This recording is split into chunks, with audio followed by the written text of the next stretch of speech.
Hey everyone, this is Benny from SimTutor, and I'm going to give you a quick lesson on how to create a picture swap step. So as you can see on the screen, we have a picture swap of 3 blades, and as you hover over each one, you'll see that there's a different image at the top here for everyone I hover over, and that one of them is correct. So you can read from the description here that we want to select the blade that is suitable for MDF wood. And you can see here where it says its uses or suitable for, this is the one that we want. And so this is the one that's correct. If we click here, it's wrong. But if we click on this one, we got it correct. So I'm going to take you through how to create that step really quick. So in a new sim, I'm going to add a picture swap step. So from here, we have some media that we've already created, but I'll show you how that works. So we have a PowerPoint slide that has our background image, which I'm bringing onto the screen now.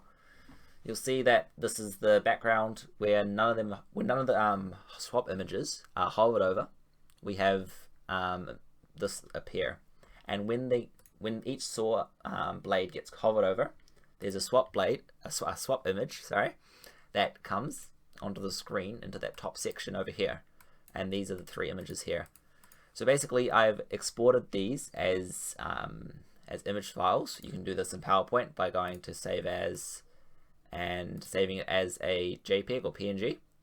That's an image file, and then you can upload it into SimTutor. So I've already got those sorted, and I'll upload them right now. So here we have our background image, as you saw in that previous PowerPoint. Put that into here, to the image, and the swap images, we want to use those 3 blade types that we saw in the other PowerPoint.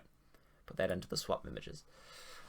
Here it will show a preview of one of them. Even though I've got 3 of them, it will say slide 1 sequence. So this is a sequence file, meaning it's got 3 images within this image.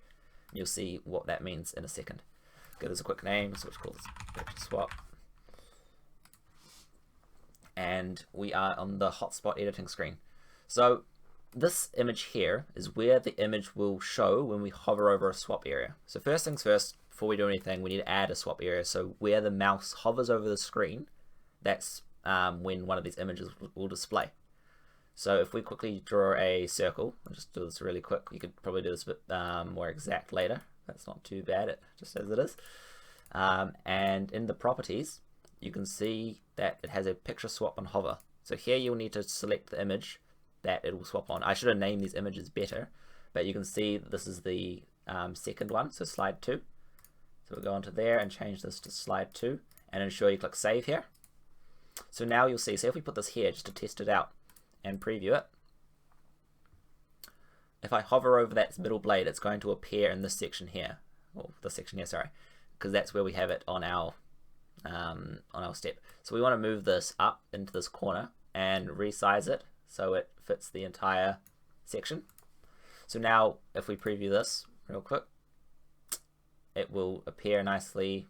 I could have done a better job with lining it up with the background image, but you'll see that that's how it works. So here we just do the same thing. We'll just go ahead and duplicate these. Just do it really roughly for now. Make this slide 1, and then make this slide 3. And then we want to make sure that this one's wrong, because this is the only one that's right here. So we select these 2 and turn the correct swap areas to off. And this one will remain on because it's the correct answer. And we go into preview with that, and we have our finished step like we saw in this one. So if we go back to here, it looks basically the same thing over here. You just need to change the instructions, but you can do that within the edit step. And yeah, so that's all for now. Feel free to contact us if you have any questions about this. Info@SimTutor. Otherwise, we'll see you around. Thanks.